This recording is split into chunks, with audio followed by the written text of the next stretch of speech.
Yes news में आप सभी दर्शकों का स्वागत है। मैं आपके साथ इलियास बड़ेगर। आइए देखते हैं आज की खबर क्या कहती है। यस न्यूज में आप सभी दर्शकों का स्वागत है। मैं आपके साथ इलियास बड़ेगर। जैसा कि आप सब जानते हैं कि आज 31 जुलाई 2026 के दिन सुरों के शहींशाह मोहम्मद रफ़ी साहब की बरसी है। इस बरसी के मौके पर देश भर में और दुनिया भर में उनके चाहने वाले उन्हें याद करते हैं और उन्हें श्रद्धांजलि व्यक्त करते हैं। इसी कड़ी में आज शहर बीजापुर में भी कविता जागीरदार मैडम के घर में भी एक श्रद्धांजलि कार्यक्रम आयोजित किया गया था। इस मौके पर मुख्य अतिथि के तौर पर हमारे जिसे डायनामिक लीडर हम अब्दुल रज़ाक वर्ती साहब, डॉक्टर सालार और बहुत सारे यहाँ पर मोहम्मद रफ़ी साहब के चाहने वाले यहाँ पर आए और उनके एक भाव चित्र पर फूल माला और फूल अर्पित करके उन्हें श्रद्धांजलि व्यक्त किए।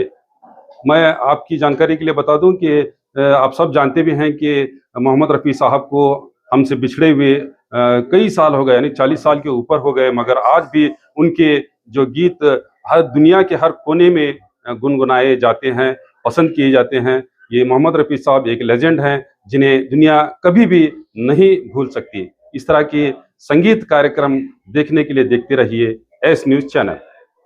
आज शाम में कविता जागीरदार के नेतृत्व में और उनके मकान में 46th जो साल गुजरे मोहम्मद रफ़ी को हमने खो दिया। ये आवाज़ पूरे दुनिया में मशहूर थी। उस आवाज़ को जिंदा करने के लिए ऐसे कलाकारों ने अपने अपने एरिया में अपने हिसाब से आज भी उन्हें जिंदा रखा है। ता क़यामत तक मोहम्मद रफ़ी साहब कभी भूले नहीं जाएंगे। उनके ऐसे कलाम्स जो हैं, ऐसे गीत जो हैं, पूरे देश विदेशों में गूंजते हैं। ये बड़े फ़ख्र की बात है कि कविता जागीरदार साहिबा ने हर साल की तरह इस साल भी इन्होंने आज 46 का उनके गुजरने के मौके पर हम सब लोगों को यहाँ बुलाया, खास करके यहाँ के लीडरों को, महिलाओं को, कार्यकर्ताओं को, जो संगीत प्रेमी है उनको। आज उन्होंने अपने मकान में एक शानदार एक फंक्शन रखा जिसमें हम याद कर सकें हमारी जो ताज़ा जो पहले ज़िंदगी में जो गाने सुना करते थे। एक ज़माना था कि कभी मुझे फंक्शन में पूछा गया कि ये आज जो म्यूज़िकल नाइट्स हो रहा है उस सिलसिले में मुझे पूछा गया कि आपके एक दो शब्द बोलो, तो मैं बोलने के लिए क्या भी अल्फाज नहीं थे।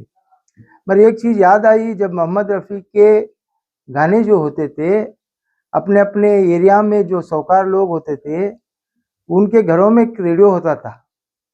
उस रेडियो को उस चौराहे में अगर लगा के बैठ जाते थे, जब गौड़ा लोग, पटेल लोग, वैसा इनामदार साहब वैसा रहते थे, उन लोगों के पास एक रेडियो होता था। तो वो रेडियो की आवाज़ सुन के जितने भी मोहल्ले के लोग हैं उस धुन को सुनते ही उनकी आंखों में चैन और नींद आती थी। मगर आज के गानों में ये नज़र आता है कि वो टीवी में जब गाना लगता है तो इधर उधर झाँकने के लिए वो महसूस होता है। कि आप समझ सकते हैं कि मैं हमारे बहने रहने की वजह से आपको खुल के नहीं बोल सकता, क्योंकि जो गाने आजकल के गाने हैं, जिस गानों में वो सुकून, वो चैन वो नहीं है। ये चिड़ी कौवा बिल्ली ये गाने हैं, तो इसलिए हम सब समझते हैं कि जितने अशियार उन गानों में होती थी उसका कोई मतलब होता था, उसके प्रेरणा मिलती थी लोगों को, एक उस गाने का मतलब समझ होता था।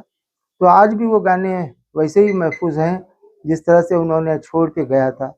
आज 40 साल होने के बाद भी हम लोग उसे नहीं भुला पाए और ना ही भुला पाएंगे। तो ऐसे कलाकार जब तक जिंदा हैं, देश विदेशों में उनकी चर्चा चलते रहेगी, ता क़यामत तक मोहम्मद रफ़ी की आवाज़ गूंजते रहेगी। आज हमारी बहन जो कविता जागीरदार जिन्होंने ये फंक्शन रखा, उनके साथी सब, उनकी टीम जो यहाँ पे आई, सब जब कलाकार पूरे यहाँ पे जमा हुए हैं और सब लोगों ने आज श्रद्धांजलि उनको दी है, तो मैं और एक बार दिल की गहराई से उन सबको मुबारकबाद देता हूँ जिन्होंने ये कार्यक्रम में हिस्सा लिया और कार्यक्रम को खूबसूरत बनाया। और इसी तरह जो संगीत का जो कार्यक्रम है हमारे शहर बीजापुर में, तो सबसे ज़्यादा प्रोग्राम होते हैं। तो दिल की गहराई से आप सब लोगों को मुबारकबाद देता हूँ जिन्होंने मोहम्मद रफ़ी की यादें ताज़ा करी है और मोहम्मद रफ़ी को अपने सीने में रखा है। और मोहम्मद रफ़ीक साहब को बार बार उनके बेटों को भी यहाँ पे बुला के बीजापुर के लोगों को यही जो बीजापुर की कोयल कहलाती है कविता जागीरदार उन्होंने इंट्रोड्यूस किया, उनको मिलाया।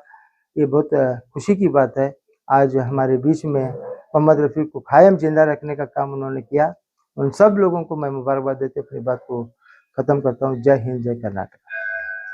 सबसे पहले यहाँ उपस्थित सभी को मैं सभी का दिल से स्वागत करती हूँ। और आज हम सब लोग यहाँ पर हमारे भारत देश के महान गायक, मशहूर गायक, अमर गायक, सुरों के बादशाह मोहम्मद रफ़ी साहब, इनको श्रद्धांजलि अर्पित करने के लिए हम सब लोग यहाँ पर एकत्र हुए हैं। रफ़ी साहब सिर्फ एक महान गायक नहीं, वे विनम्रता, सादगी और इंसानियत के मिसाल है।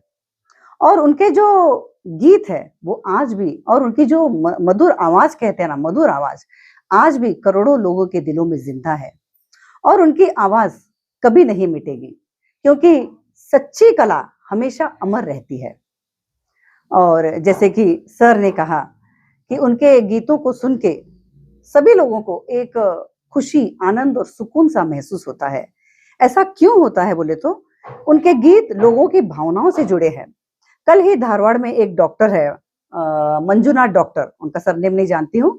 रात को मैंने उनसे बात किया तो मैंने बोला ऐसे हमारे घर में ये प्रोग्राम है, तो उन्होंने मुझको बोला, मैडम आप यकीन मानते हो या नहीं मानते हो, मैं रोज रात को कम से कम 2-3 गाने, वो डॉक्टर ने बोला, उनका रफ़ी साहब का सुन के सोता हूं मैं, क्योंकि उससे एकदम हमको रिलैक्स महसूस होता है।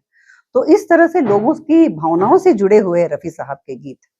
और युग युग तक, सदियों सदियों तक नई पीढ़ी भी हमेशा रफ़ी साहब के अमर गीतों से हमेशा जुड़ी रहेगी। आज फुर्ती सर का, सालार डॉक्टर का, पटेल सर का, यहाँ पर मौजूद पो सर का, सभी मेरी सहेलियों का, हमारी कौसर वगैरह, हमारी शहनाज मैडम, सभी का मैं शुक्रिया अदा करती हूँ, जो हर कोई मुझे हमेशा हमेशा सपोर्ट करते हैं। आप सभी की वजह से ही हम लोग जो भी है कार्यक्रम कर पाते हैं। और हमारे शकील भैया, ये तो मीडिया बोल ही नहीं सकती, क्योंकि ये बचपन से ही मेरे साथ है, मेरे भाई है। सभी का मैं शुक्रिया अदा करती हूँ। और यहाँ पर रफ़ी साहब का हमारे घर में उनका श्रद्धांजलि करना, ये सच्ची में हमारे लिए बड़े ही गर्व और सौभाग्य की बात है। मैं कहती हूँ सभी लोग मेरे साथ बोलिए, जब तक सूरज चांद रहेगा रफ़ी साहब का नाम रहेगा। Thank you. आज कविता जागीरदार मैडम के घर में सुरों के शहंशाह मोहम्मद रफ़ी साहब को खराज अकीदत पेश करने के लिए, श्रद्धांजलि पेश करने के लिए हम सभी मोहम्मद रफ़ी के शहदाई यहाँ पर जमा हुए हैं। वैसे तो सभी ने अपने ख्यालात का इज़हार किया। मैं मोहम्मद रफ़ी साहब के उसी गीत से रफ़ी साहब को मैं डेडिकेट कर रहा हूँ, उनको खराज अकीदत पेश कर रहा हूँ।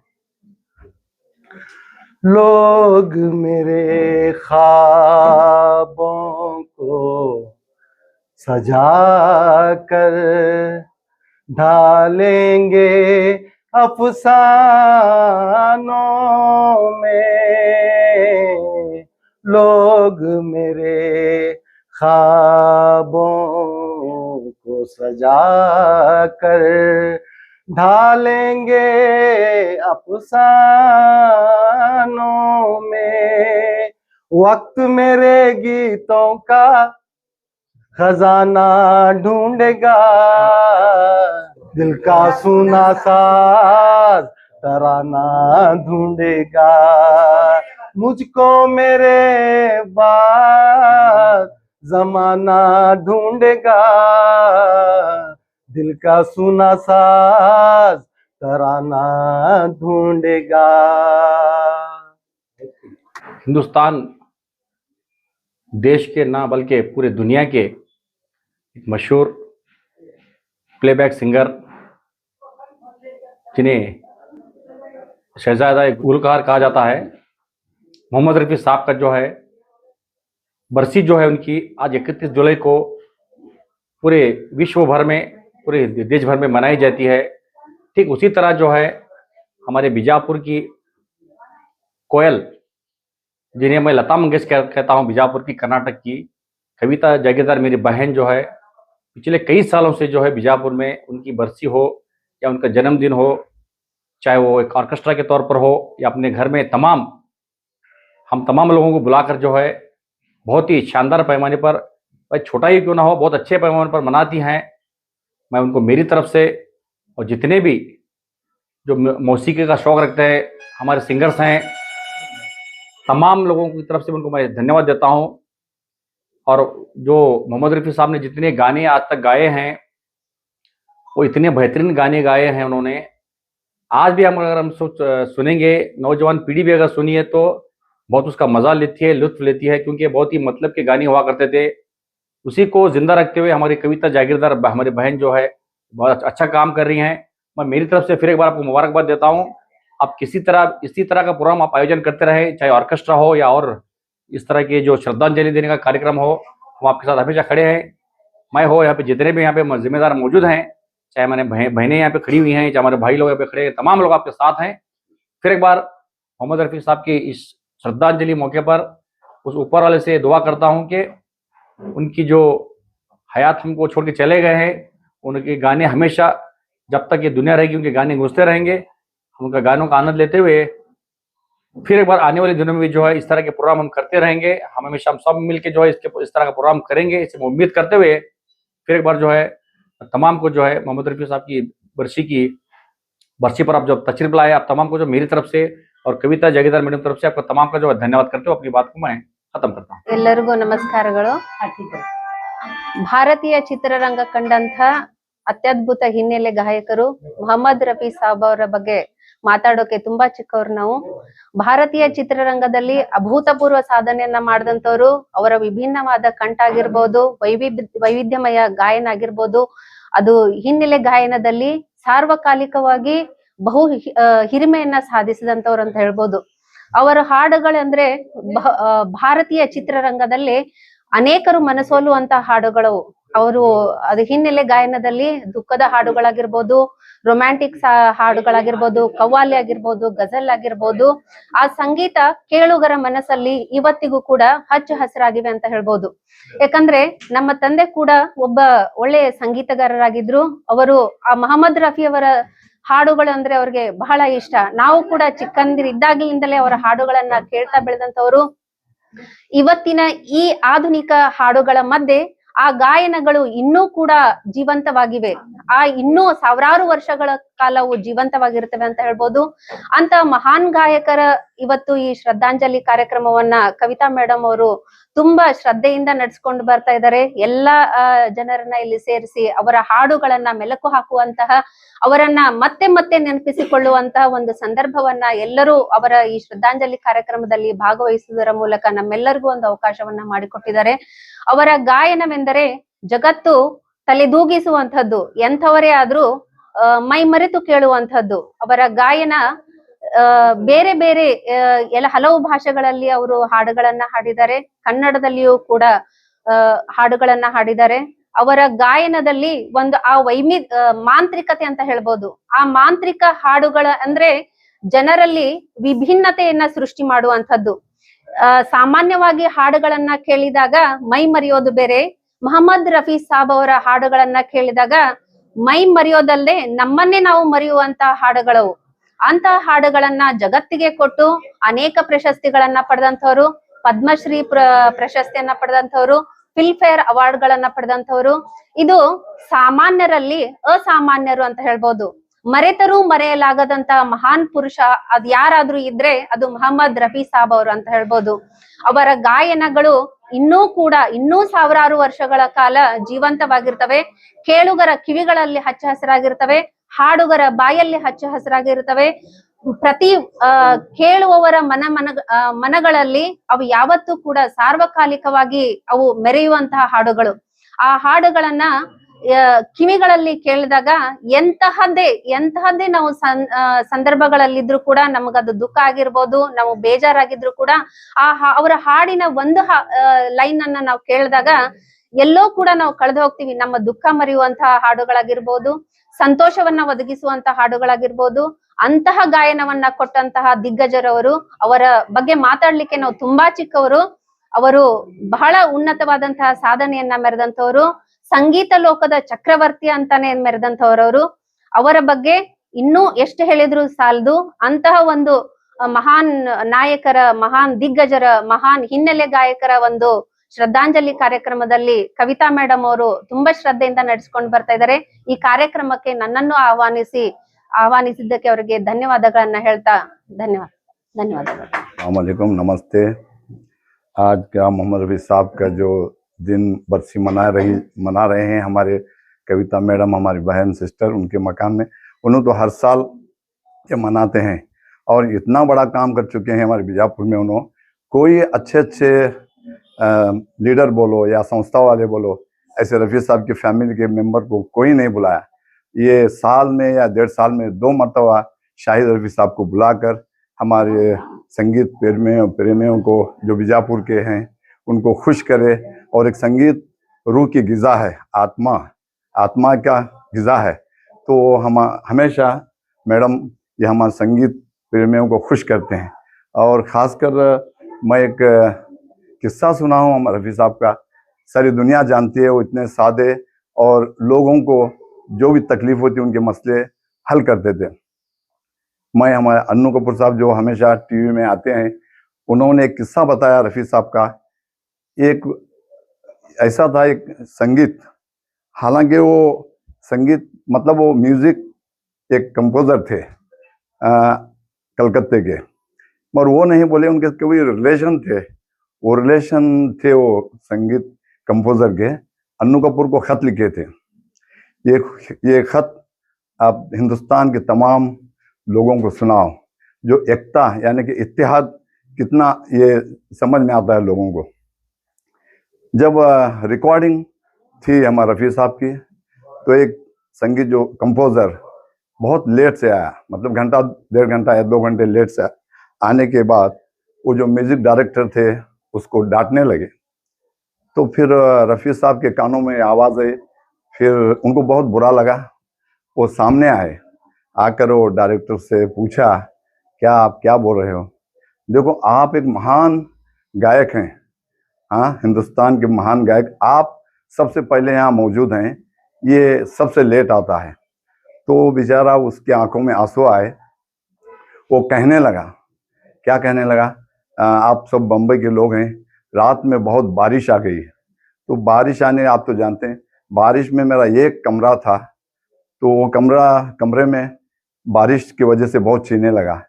तो मेरे माँ को हिफाजत से रखा, मेरे बच्चों को उस पानी नहीं लगना। तो मैं जागते बैठा उस वक्त। जब बारिश कम हो गई रात में 4 बजे, तो मुझे नींद लगने की वजह से मुझे आने में देरी हो गई। तो ये किस्सा सुनकर रफ़ी साहब बहुत उनको बुरा लगा। तो उसको हाथ में कोई बात नहीं, चलो शुरू करेंगे, फिर कल आप मुझसे मिलना। तो दूसरे दिन भी रिकॉर्डिंग थी उस वक्त। तो रफ़ी साहब की रिकॉर्डिंग हुई दूसरे रोज़। रफ़ी साहब ने एक चाबी उनके हाथ में दी, घर की चाबी, जाओ वो चाबी, वो कमरा खोलो, फ्लैट है, उसमें आप रह जाओ। तो ऐसे बड़े महान हमारे रफ़ी साहब थे, उनका जिक्र करना ज़रूरी है। वो घर उन्होंने अपने उस म्यूज़िक कंपोज़र को फ्री गिफ्ट किया, ये मैं सुना हूँ अन्नू कपूर के यहाँ। बस मैं भी एक फिल्म राइटर, जो मेरी शुभ निकाह 2023 में रिलीज़ हुई। अगर रफ़ी साहब होते तो मेरे डायरेक्टर अरशद सिद्दीकी को मैं कहता, रफ़ी साहब का गीत हमारे फिल्म में डालना। तो मुझे अफसोस है, मैं सालों के बाद, वो गुजर जाने के बाद, 42 साल के बाद हमारी फिल्म बनी, उसमें मैं असिस्टेंट राइटर हूँ, जिसका नाम है शुभ निकाह। बस ये कहते हुए बस दो। ಪ್ರತಿ ವರ್ಷದಂತೆ ಈ ವರ್ಷವೂ ಕವಿತಾ ಜಾಗೀದಾರ್ ಅವರ ಮನೆಯಲ್ಲಿ ಮೊಹಮ್ಮದ್ ರಫಿ ಅವರ ಪುಣ್ಯ ದಿನದಿಂದ ಇವತ್ತು ಎಲ್ಲರೂ ನಾವು ಕೂಡಿದ್ದೇವೆ. ಅವರು ಜಗತ್ತಿನ ಮಹಾನ ಗಾಯಕ. ಅವರು ಹಿಂದಿ ಒಳಗೆ ಅಷ್ಟೇ ಅಲ್ಲ, ಕನ್ನಡ ಒಳಗೆ ಒಳ್ಳೆಯ ಗೀತೆಗಳನ್ನು ಹಾಡಿದ್ದಾರೆ. ಒಳ್ಳೆಯ ಒಂದೇ ಬಳ್ಳಿಯ ಹೂಗಳು, ಅದರಲ್ಲಿ ಸೊಗಸಾದ ಒಂದು ಗೀತೆ ಹಾಡಿದ್ದಾರೆ. ನಗುವಾಗ ಎಲ್ಲ ನೆಂಟರು, ಅಳುವಾಗ ಯಾರು ಇಲ್ಲ. ಈ ಗೀತೆಗಳಿಗೂ ಇನ್ನೂ ನಮ್ಮ ಮೊಹಮ್ಮದ್ ರಫಿಯವರು ಹಾಡಿದ್ದು ಇನ್ನೂ ಅವರು 46 ವರ್ಷ ಪುಣ್ಯ ದಿನ ಇದ್ರೂ ಇಲ್ಲಿ ನಾವು ನೆನೆಸ್ಕೊಳ್ತೇವೆ. ಈ ಹಾಡನ್ನು ಇನ್ನೂ ನಮ್ಮ ಕಿವಿಯಲ್ಲಿ ಪಿಸುಗುಡುತ್ತದೆ ಅಂತ ಹೇಳಿ ನಾನು. सोने की चूड़ियाँ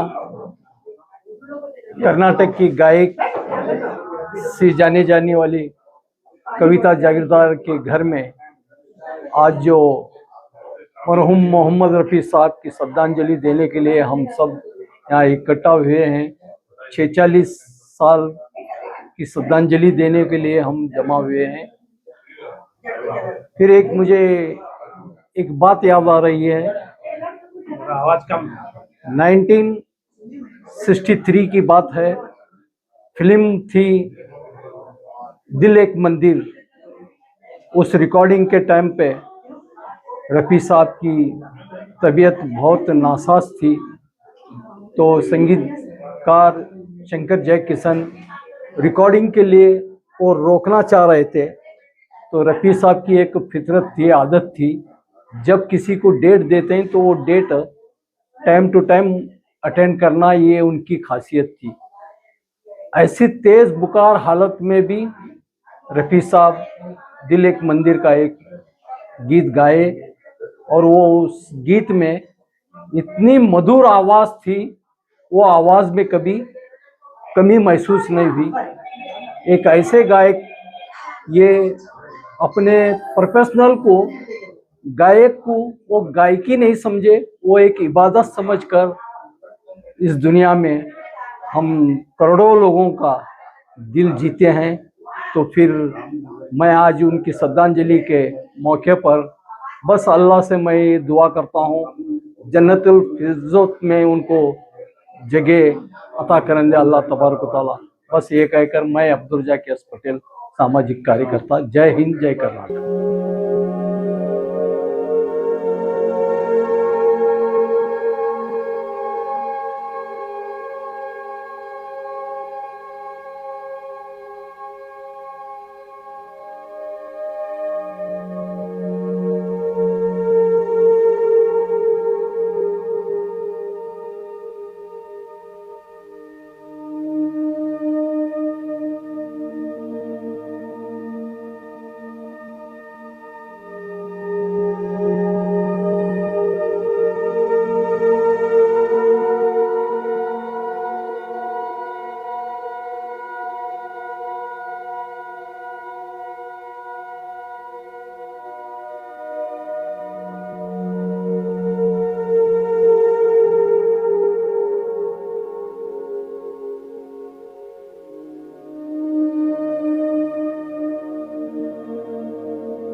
जैसा कि आप सब जानते हैं कि आप सभी का प्यार हमारे साथ कायम है। इसी तरह से हमारे इस चैनल को प्यार करते रहिए और हमारी सारी खबरों को लाइक, शेयर और सब्सक्राइब करना ना भूलिए।